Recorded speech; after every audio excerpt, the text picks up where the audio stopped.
Hello students, I am Ms. Sarika Joshi, Assistant Professor at AISSMS College of Hotel Management and Catering Technology. In today's video session, we are going to have a look at the communication process. The objectives of this session are to know the meaning and definition of communication, to see the different objectives of communication, and to understand the elements of communication process.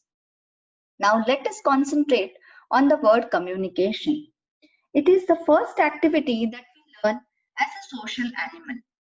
From the time that we are born till our last breath, we all perform this activity either through a speech, symbols, writing, or by any other means. It becomes the lifeblood of our social as well as corporate world. One can't imagine a single moment without communication.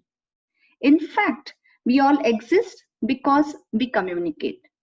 So let us have a look at the definition of communication. The word communication is derived from the Latin word communis, which means to transmit, to impart, to exchange, to share, or to convey.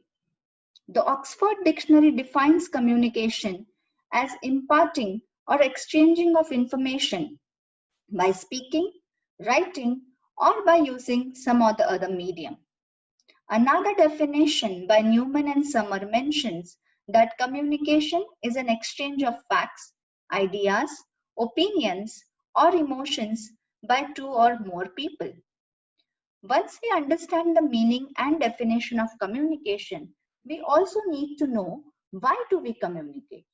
It means what are the objectives of communication. As per the definition, the first objective of communication is to inform. This information can be as simple as telling that you are hungry to as important as the policies of your organization. The next objective is to educate. In the education system, communication plays a very important role.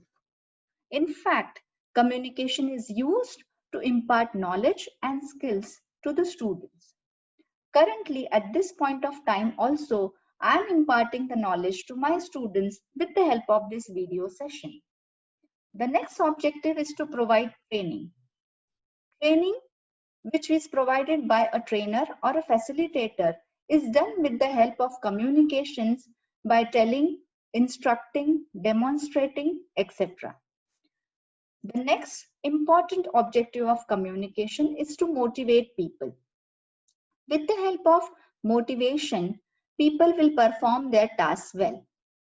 A simple thing like praising for your work or telling that you have done a good job is nothing but another way of communicating to your employees, to your students, and to motivate them to perform even better.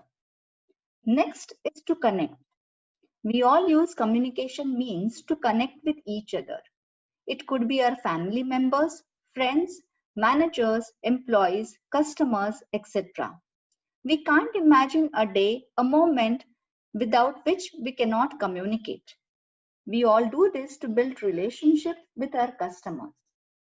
To promote. In marketing, promotion plays an important role.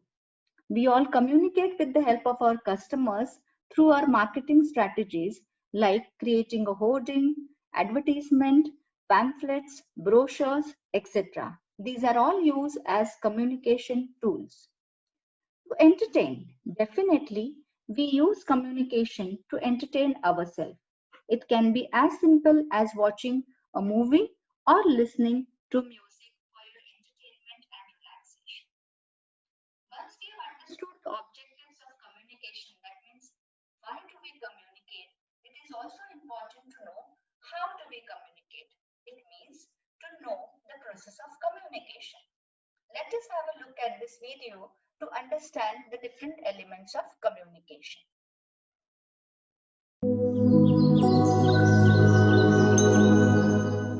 The sender is the individual, group or organization that needs or wants to share information with some other individual, group or organization. The receiver is the individual, group or organization for which the information is intended. The message is the information that the sender needs or wants to share with other people. A message is clear when it contains information that is easily interpreted or understood. Once the sender has decided what the message is, the next step in the process is encoding. Translating the message into symbols or language that the receiver understands. Once a message is encoded, it is transmitted to the receiver through some medium. The medium is the pathway through which an encoded message is transmitted to a receiver. Just as senders have to translate their ideas or messages into a form that can be to the receiver, receivers have to make sense of the messages they receive. Decoding is interpreting, or trying to make sense of a sender's message. After decoding the message, the receiver has to respond to it, and start the feedback loop. The receiver must first decide what message to pass on to the original sender. If receiver properly interpreted the initial message, and common understanding has been reached, the communication process is complete. Now, once we have listened to this video, let us see the elements of communication process one by one. The first element of communication process is the sender. He is also called as an encoder. Sender is a person who initiates the process of communication. He has something to communicate to others. He can be a teacher, a facilitator, a doctor, an actor, etc. Now, the sender has to send a message. This message is another element in the communication process. This message is the key idea that the sender wants to communicate to the receiver. It can be a fact, a feeling, a thought. It can be rules, it can be instructions, or any other message that one person wants to send to another person. This message is definitely encoded by a sender. The sender encodes this message by selecting a proper language or by selecting a proper signs and symbols which can be commonly understood by the receiver. It is a process of developing the message into a design by speaking, writing, or through facial expressions with the help of objective of ensuring that the receiver can understand this. Let me quote a simple example here. If I ask you, what is your name? The answer that I expect is something that answers me your name. It can't be like 18 or 19, which is your age. That means when I'm drafting my message, it has to be clearly understood by the receiver. Now let us have a look at another element of communication process, which is a channel. That means how this message is passed on from sender to receiver. Channels are the way that you convey your message. It is a medium through which message travels. These channels can be oral.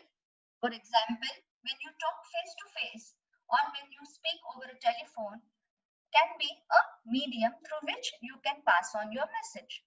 It can also be a written communication. For example, if you want to communicate with your employees, you can send them letters, notices, or even emails. Sometimes it is also an audio-visual communication, which is the example of video conferencing. After the message is passed through a channel, it reaches the receiver, who becomes the next element in the process of communication. Receiver is also called as decoder. He is a person or he could be a group of people to whom the message is addressed to. Can be a listener or a reader. The actual communication begins when he receives, understands, and responds to the message properly. The next element in the process of communication is decoding. Once the messages reach the receiver, it is at the receiving end that the decoding happens. It involves interpretation of the message by the receiver. It is important that the receiver should accurately decode the message to analyze the symbols, the language, and to understand the message properly.